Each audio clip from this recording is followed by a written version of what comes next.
김한길 당대표의 개회 선언이 있겠습니다. 예, 제118차 최고위원 회의를 시작합니다. 먼저 김한길 당대표의 발언이 있겠습니다.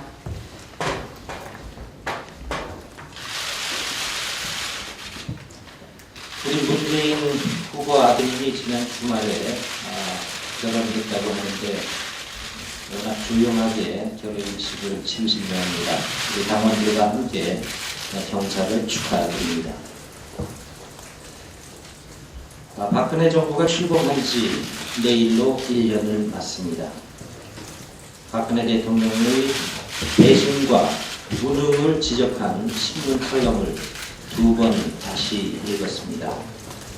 박근혜 대통령은 국민 한 사람 한 사람이 행복한 대한민국을 만드는 데 최선을 다할 것이라면서 국민과의 행복을 약속했었고 경제민주화와 복지를 핵심으로 하는 수많은 공약들을 제시했었지만 약속은 지켜지지 않았고 그 결과로 국민들의 삶은 더욱 고단해졌습니다. 박근혜 정부는 지금 시대와 국민이 요구하는 정상적인 국정 운영의 방향을 따르지 않고 역주행하고 있는 것으로 보입니다. 박근혜 정부의 국정 운영 목표는 지난 대선 당시의 시대 정신과 국민의 요구 그리고 이를 반영한 대선 공약을 실현하는 데 맞춰지지 않고 오직 국정원 등의 국기문란 범죄에 대한 진실을 덮고 책임자를 감싸는 데에 급급했던 것처럼 보입니다. 박근혜 대선 캠프에서 정치개혁, 경제민주화, 국민통합 등의 시대 정신을 반영하려고 애썼던 인사들은 정부 출범 이후에 완전히 자취를 감추어 버렸습니다. 그 자리에 공안정국을 조성해 권위주의로 회귀하려고 하는 세력과 실패한 MB노믹스를 계승해서 재벌과 대기업 중심의 시장 맞는 경제 정책을 부활하려는 세력 그리고 지역과 이념 갈등을 조장해 국민을 분열시키려는 세력들이 들어앉아 국정을 장악해온 지난 1년 박근혜 정부의 모습이었습니다. 박근혜 정부 1년은 불통, 불신, 불안, 산불 정권에 무능한 국정 운영으로 국민들이 안녕하지 못했습니다. 첫째, 국민과 불통했던 1년이었습니다. 국가기관의 불법 대선 개입 사건에 대한 진실규명과 책임자 처벌을 요구하는 국민의 목소리는 철저히 무시되었습니다. 고집불통의 수첩 인사와 부실 인사, 지역 평중 및 낙하산 인사로 국정 혼란과 무능, 사회적 갈등과 국민 분열을 초래했습니다. 공공부문 개혁을 말하면서 한편으로는 공기업의 낙하산 인사를 계속 강행하고 있습니다. 여당을 청와대에 거스기려 전락시키고 야당을 국정운영에서 철저히 배제하는 등의 일방통행식 국정운영으로 일관했습니다. 둘째, 국민에게 불신받은 1년이었습니다. 경제민주화, 기초연금, 4대 중증질환 국가보장, 기초공천 정당 폐지 등 핵심 공약 파기는 박근혜 대통령이 강조하던 원칙과 신뢰를 산산히 무너뜨렸습니다. 소위 국민 부담을 덜어주겠다던 생애주기별 맞춤형 복지 공약들은 이미 생애주기별 맞춤형 거짓말로 전락했고 돈이 들지도 않는 정치개혁 공약에 대해서는 아예 오늘까지도 침묵하고 있습니다. 셋째, 국민이 불안했던 1년이었습니다. 가계부채는 이미 1,000조 원을 돌파했고 전세값은 78주 연속 고공 행진을 계속하고 있습니다. 국민들은 박근혜 정부의 민생 포기 정책 때문에 노후 불안, 가계부채 불안, 주거 불안, 건강 불안, 안전 불안 등으로 미래에 대한 불안에서 벗어나지 못하고 있습니다. 통일 외교 안보 분야도 아쉽기는 마찬가지입니다.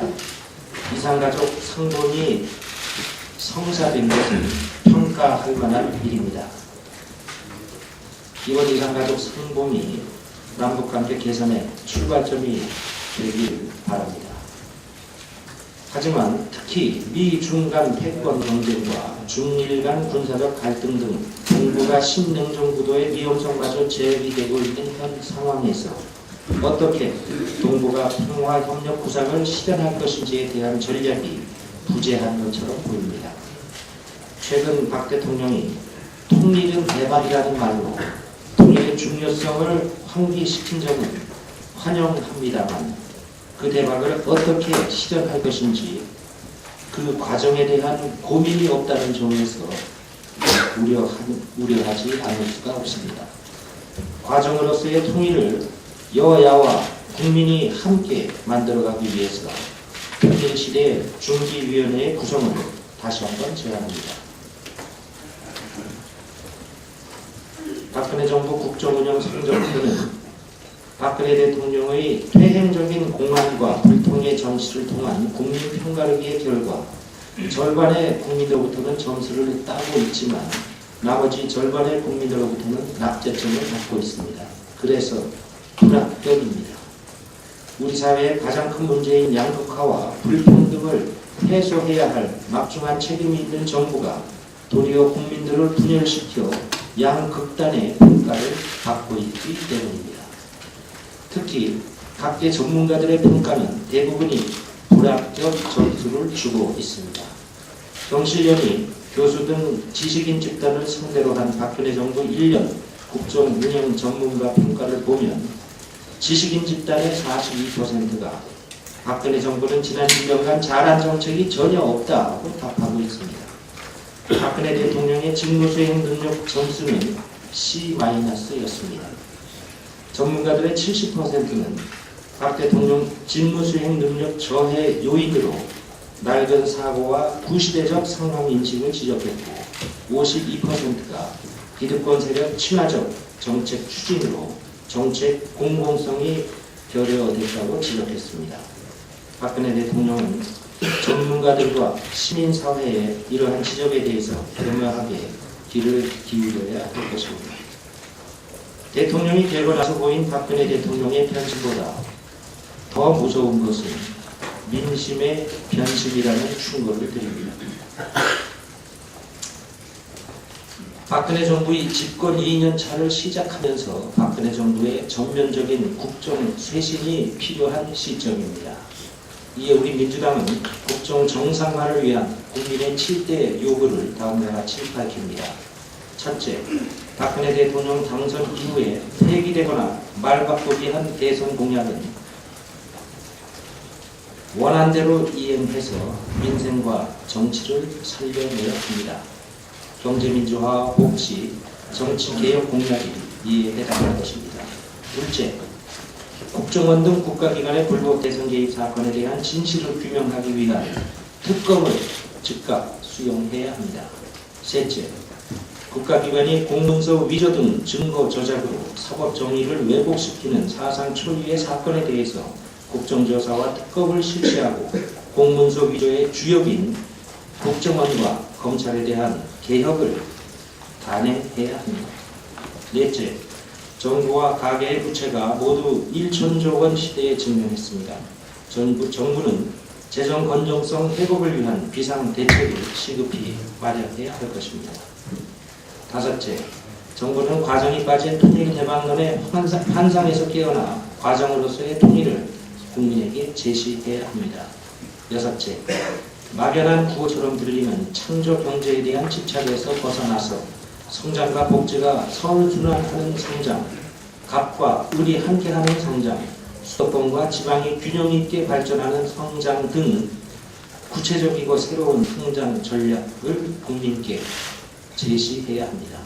일곱째, 박근혜 정부 1년 동안의 갈등과 분열을 극복하고 통합의 사회로 나가기 위해 여야 정과 이해 당사자가 참여하는 사회적 대타협위원회의 설치를 다시 한번 촉구합니다. 지난 1년여 동안 야당의 역할에 대해서도 뒤돌아보게 됩니다. 민주당은 제1야당으로서 민주주의와 민생, 평화가 뒷걸음질 치는 박근혜 정부의 잘못된 국정 운영을 지적하면서 대안적 비판자의 역할을 다하고자 했지만 정치 실종의 한 축에 머물렀음을 자인하지 않을 수 없습니다. 정치 의제에 머물러서 민생 의제에 충분히 집중하지 못했다는 지적에 대해서도 겸허하게 받아들입니다. 민주당은 어제까지 3차례에 걸쳐서 정치 혁신 방안을 발표했습니다. 민주당은 정치를 살리기 위해 정치의 본용인 국민의 먹고 사는 문제를 해결하기 위해 부단한 정치 혁신을 이어갈 것입니다. 민주당은 두려움 없는 혁신을 통해서 더욱더 강력한 제1야당, 할 일을 해내는 야당으로 거듭날 것을 다짐드립니다. 민주당은 국민이 부여한 제1야당의 사명을 온전히 감당해 우리 사회 곳곳에서 한숨 쉬며 눈물 흘리는 국민 여러분의 희망이 되겠다는 약속을 드립니다. 박근혜 대통령이 남은 임기 4년 동안 성공한 대통령이 되시기를 간절히 바랍니다. 오늘 오전 중에 박근혜 정부 1주년 평가에 대한 정책의장께서 별도의 기자회견을 가지실 것입니다. 고맙습니다. 다음은 전병헌 원내대표의 발언이 있겠습니다.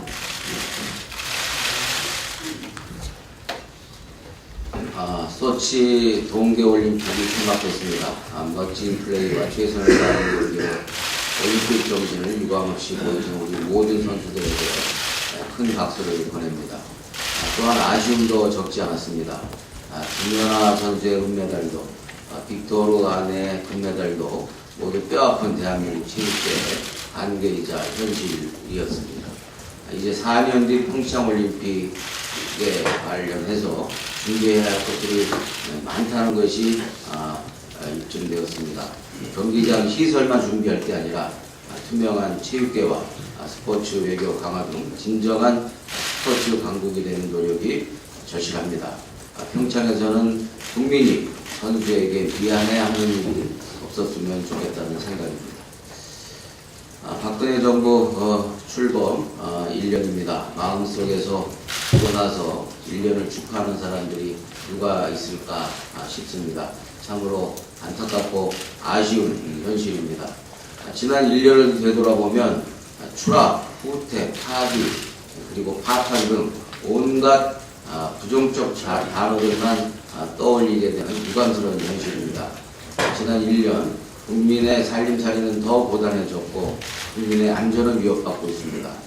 대통령은 불통을 넘어서서 양치기 대통령이 되어가고 있습니다. 정부에 대한 신뢰는 풍비박산되고 있습니다. 국민에게 희망과 용기를 심어준 1년이 아니라 절망과 좌절만 안겨준 1년이 아닌지 되돌아볼 일입니다.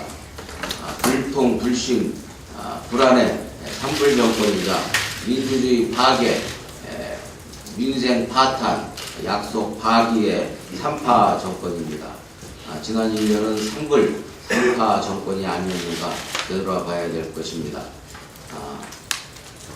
박근혜 정권은 앞으로 전진해야 할 것입니다. 그런데 지난 1년은 전진하는 정권이 아니라 뒤로 후퇴하는, 퇴행하는 빠꾸 정권이었습니다. 지난 1년을 보면 남은 4년이 더 걱정입니다. 대통령이 진심으로 국민과 나라를 걱정한다면 이제는 달라져야 할 것입니다. 무엇보다 국정의 잘못을 감싸는 태도에서 벗어나서 민주주의를 제대로 지키겠다는 의지를 보여야 할 것입니다. 국민과의 약속을 되살리고 재벌과 부정한 편드는 잘못된 경제 패러다임에서 벗어나서 서민 경제를 살려내야 하는 실천적 의지가 있어야 할 것입니다. 박근혜 대통령의 반성과 변화를 남은 4년 동안 기대할 수 있었으면 좋겠습니다. 국가기관 증거위조 사건의 의혹의 장본인이 국정원임이 드러나고 있습니다. 지난주 국회 법사위와 외교통위에서 밝혀진 내용을 종합하면 중국 정부가 위조됐다고 밝힌 문서 중 2건은 국정원 소속의 영사가 가져온 문서라는 사실이 확인되었습니다. 국정원이 인권 탄압 범죄이자 국가 이신을 심각하게 추락시킨 중대 범죄를 저지른 것이고 검찰은 이에 들러리를 쓴 꼴이 되고 말았습니다. 상상조차 할 수 없는 국가기관의 중대한 범죄가 드러나고 있는데도 우리 정부는 무책임의 극치를 보여주고 있습니다. 대통령과 의혹의 장본인인 국정원은 침묵하고 있고 외교부와 법무부, 검찰은 책임 회피에 급급할 뿐입니다. 이렇게 도덕성도 책임감도 없는 정부가 역대 언제 있었던지 참으로 한심합니다. 이 사건에 대한 정부의 대응을 지켜보면서 박근혜 정권의 전배 특허인 꼬리 자르기 수법인 개인적 일탈이 또다시 등장하지 않을까 우려됩니다. 이번 사건은 결코 흐지부지할 성격의 일이 아닙니다. 국정원이 주연하고 검찰, 법무부와 그리고 외교부가 조연한 사상 초유의 인권 탄압 사건이고 국가기관에 의한 증거 위조 사건이며 국적 추락 사건입니다. 민주당은 이 문제와 관련해서 국가기관 증거 위조 사건의 진실을 반드시 밝혀낼 것이며 국조와 특검이 부자다는 점을 다시 한번 지적합니다. 다음은 신경민 최고위원의 발언이 있겠습니다. 새누리당 의원들은 서울시 공무원 간첩 조작과 중국 공문서 위조와 관련해 애국론에 기초해 중국 음모론을 공공연하게 말하고 있습니다. 한 의원은 국정원이 그럴 리 없다 하고 다른 의원은 중국 후진국을 말하더니 이번에 윤상현 수석이 민변 변호사와 주한 중국 대사관 영사부 사이의 커넥션을 말하고 나섰습니다. 외교 문제를 일으킬 심각한 도전적 발언입니다. 중국 공문서 위조 혐의는 한국법과 중국법을 어긴 무거운 범죄 행위에 해당합니다. 간첩 조작을 위해서 중국 공문서를 위조한 국가기관을 두둔하는 그 자체가 또 다른 범법 행위에 해당하고 국제적 망신입니다. 애국이라는 것은 아무런 명분 없는 범죄를 두둔하면서 진실을 은폐하는 것이 될 수는 없습니다. 애국으로 포장할 일이 아니고 애국심은 그럴 때 그렇게 발휘하는 일이 아닙니다. 어제 우리가 제안한 관련 상임위원회 연석회의를 받거나 국정조사, 특검 등을 통해서 진실에 접근하는 길이 그것이 애국의 길입니다. 우리 정부가 지금 해야 할 일은 먼저 중국 공안 당국이 2달 동안 조사한 내용을 확인하고 그 다음으로 해당 문서 위조 경위를 중국 공안과 협조하는 일이어야 합니다. 중국을 폄하하거나 모욕해서는 안 됩니다. 다음으로 영사증명제도와 검찰의 증거 판단을 원점에서 살펴서 제도를 개선해야 합니다. 이번 사안을 보면 국정원은 입증해야 할 기소 사실이 있을 경우 국정원 수사요원이 해외로 나가서 모자를 외교부 영사로 바꿔쓰고 기소 사실이 입증됐다는 증명서를 발급한 것으로 보입니다. 그것도 싸구려, 엉터리 문서를 만들었습니다. 이런 일이 처음이 아닐 것으로 보여 근본적 개선이 필요합니다. 검찰은 이런 사실을 충분히 알 수 있음에도 불구하고 이런 싸구려 엉터리 위조 문서를 법정에 제출하면서 사법기관이 아니라 택배 역할에 그쳤습니다. 이것도 처음인지 살펴봐야 되겠습니다.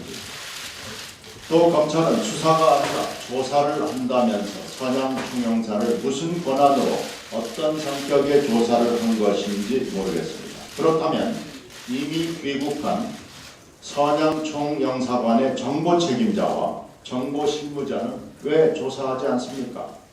검찰은 굳이 조사라고 밝히면서 수사를 피하는 이유가 있습니다. 우리는 이런 사실을 잘 알고 있습니다. 곧 밝히겠습니다. 검찰은 아무런 지지를 받지 못하는 셀프 조사를 할 일이 아니라 그동안 증거 판단을 어떻게 해왔는지 감찰을 함으로써 반성하고 처벌하고 제도 개선을 해야 합니다. 외교부도 책임에서 자유롭지 못합니다. 이 사건에서 총영사가 적어도 위조 문건 한 건의 증명에 관여함으로써 위조의 정황을, 싸구려 위조의 정황을 충분히 알 수 있음에도 이를 방관하고 소극적으로 협조한 책임이 있습니다. 새 정권이 출범한 지 이제 1년이 돼갑니다. 대선 개입과 중국 공문서 위조 사건 등으로 국정원은 1년여 계속 전국의 중심에서 떠나지 않고 있습니다. 그리고 꾸준히 진실 은폐가 있었습니다. 지난 1년은 진실 은폐 역사였습니다. 왜 새누리당은 국정원 앞에만 서면 작아지는가? 그리고 왜 권력은 국정원만 나오면 침묵하는가? 정권 1년을 맞아 묻습니다. 이상입니다. 다음은 조경태 최고위원의 발언이 있겠습니다. 네, 이른바 다케시마의 날 기념식을 비탄합니다. 일본 아베 정권이 시마네 현에서 열린 이른바 다케시마의 날 기념식에 작년에 이어 올해에도 또 중앙정부를 대표해 가마오카 요시타미 내각부 정무관 파견을 강행했습니다. 일본의 여야 국회의원 16명도 참석했습니다. 이 세상엔 다케시마라는 성은 존재하지 않습니다. 지구에는 오직 독도라는 성이 있을 뿐입니다. 존재하지도 않는 환영의 성 다케시마를 놓고 기념식을 하고 요란을 뜨는 일본 정부와 정치인들이 최근에 보일 뿐입니다. 이날 행사에는 가마오카 정부관은 다케시마는 역사적 사실로도 국제법상으로도 분명히 일본 고유의 영토라고 발언했습니다. 사쿠라 오치 호미키 일본 유신의 중의원은 오랫동안 다케시마 불법 점유가 진행되고 있다고 말했습니다. 와다 마사문의 다함께당 참여는 젊은 의원들이 다음 기념식은 다케시마 탈환 기념식이 되도록 하겠다고 말하는 등 정부 고위 관료와 여야 정치인들의 망언이 연달아 이어지고 있습니다. 이에 우리 정부는 일본의 독도 도발과 일본군 위안부 문제 책임 회피에 우리는 하나다라는 외교부 대변인 성명을 통해 일본의 잘못된 은행을 국제사회에 알리겠다는 방침을 내놓았습니다. 그러나 이제 독도 문제는 외교부 차원의 성명 발표나 일본의 만행을 국제사회에 알리는 차원 정도의 소극적 차원의 대응을 할 시점은 넘었다고 봅니다. 탈환이라는 발언은 침략 발언이자 선전포고입니다. 더 이상 국가해서는 안 됩니다. 이제는 우리가 우리 최동쪽의 영토인 독도를 적극적으로 수호하겠다는 강력한 의지를 나타내야 할 시점이라고 생각합니다. 정부는 미온적 태도를 벗어나서 독도의 특수부대 파견도 심각히 고려해야 할 것입니다. 더 이상 저자세 굴욕 외교는 안 됩니다. 우리 후손들에게 물려줄 소중한 우리 영토 독도를 우리 힘으로 적극적으로 지켜내야 할 것입니다. 감사합니다. 다음은 우원식 최고위원의 발언이 있겠습니다. 올해 1월 1일 새벽 검찰개혁 관련해서 여야 간에 주요한 합의가 있었습니다. 외초법을 통과시키면서 마지막으로 여야 간에 검찰개혁의 일환으로 상설특검의 설치를 약속했습니다. 2월까지 통과시키기로 한 약속이 있었는데 새누리당은 전혀 이를 이행할 생각조차 하고 있지 않습니다. 이것도 또 약속 파기입니까? 복지공약 파기에 이어서 기초공천 폐지 공약 위반. 도대체 박근혜 대통령과 새누리당은 뭐하러 약속하고 공약을 합니까? 무슨 약속이든 속이고 뭉개기만 하면 된다는 것입니까? 정당 간의 신뢰라는 말은 이제 아주 먼 나라 얘기가 된 것 같습니다. 2월 말이 얼마 남지 않았습니다. 2월 말까지 하기로 한 상설특검 약속을 즉각 이행하기 바랍니다. 박근혜 정부 1년, 이명박 정부 5년, 지난 6년간 국민은 확실히 속았습니다. 민주주의를 훼손해도 경제만은 살려줄 것이라는 기대감이 국민들 마음속에 자리 잡고 있음은 어느 정도 사실입니다. 그만큼 IMF 체제 이후 삶은 불안하고 좋은 일자리는 사라지고 골목 상권은 희망 없는 불황 속에 놓여 있었기 때문입니다. 그런데 민주주의 훼손까지도 어느 정도 참고 인내했지만 경제는 나아지지 않고 있습니다. 오히려 민주주의를 망친 나쁜 손으로 경제도 나락으로 떨어뜨리고 있습니다. 경제 지표들을 살펴볼 때 현재 내수 불황의 가장 큰 원인은 뼈 빠지게 일해도 오르지 않는 임금 때문인 것이 분명합니다. 작년 연말 한 정부 기관 보고서에 따르면 금융위기가 있었던 2008년 1사분기 상용 근로자 실질임금은 300만 7천 원인데 5년이 지난 현재까지 300만 원을 넘지 못하고 있습니다. 게다가 법인세를 깎아줘서 기업의 투자 의욕을 부추기고 이를 통해 낙수 효과로 서민 경제를 살리겠다는 이명박 박근혜 6년 국민에게 거짓을 말하며 얼마나 기득권만을 위한 시기였는가를 역설적으로 말해주고 있습니다. 이명박 박근혜 6년간 대한민국의 서민들은 지금껏 단 한 번도 겪어보지 못한 임금 하락에 시달리고 있으며 반대로 기업들은 넘쳐나는 돈을 투자도 하지 않고 무작정 금고에만 쌓아놓으면서 한국 경제는 점차 활력을 잃고 중병에 시달리고 있습니다.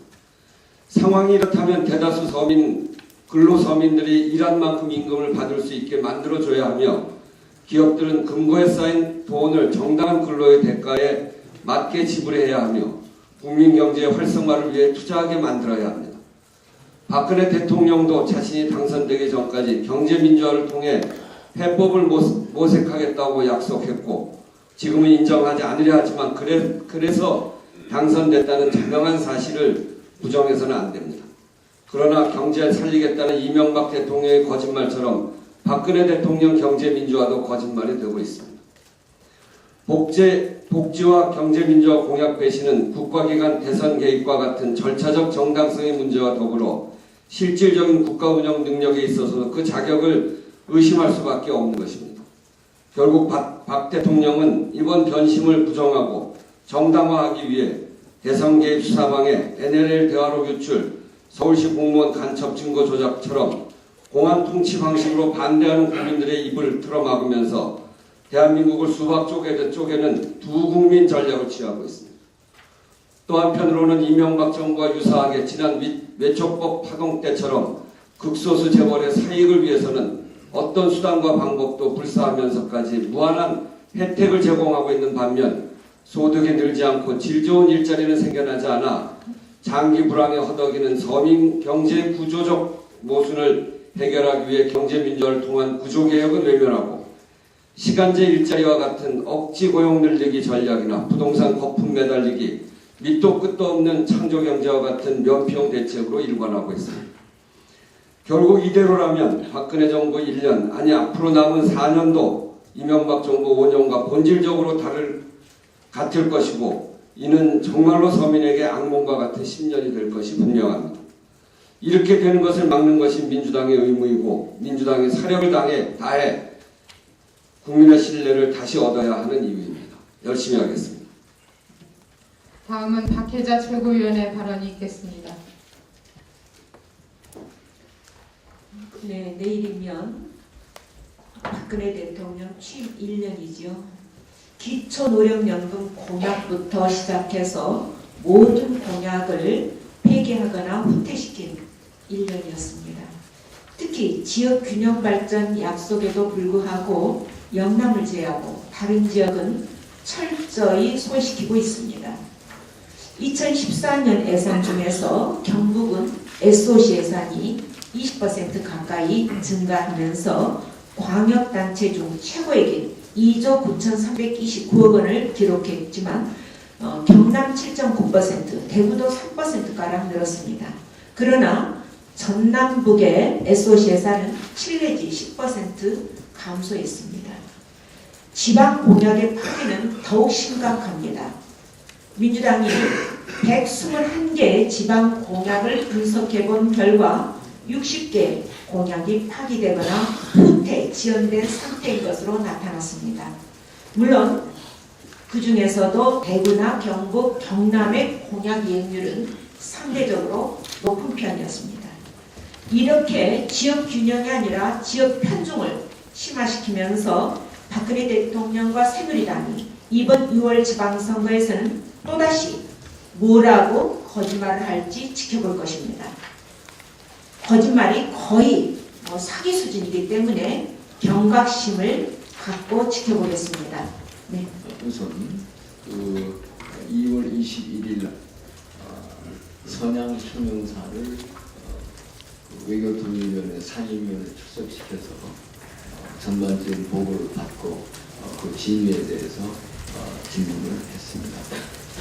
일단 밝혀진 사실은 우리 주한 중국 대사관이 밝힌 3건의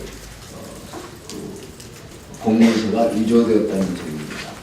그런데 그 위조된 3건의 공문서 가운데 한 건은 총영사가 결재를 한 상태에서 위조가 되었고, 나머지 2건은 이인철 영사가 중국 공안당국으로부터 제출받아 그것을 영사관에서 그 문서의 번역이 옳다라고 공증해준 것이었다, 이렇게 발표했습니다. 그래서 우선 1차적으로 그 법무부 장관이 이야기한 3건 다 외교 경로를 통했었다 라는 말이 사실과 다르고, 그 다음에 외교부 장관이 발언한 한 건의 문건만 외교 경로를 통했다는 말도 사실과 다릅니다.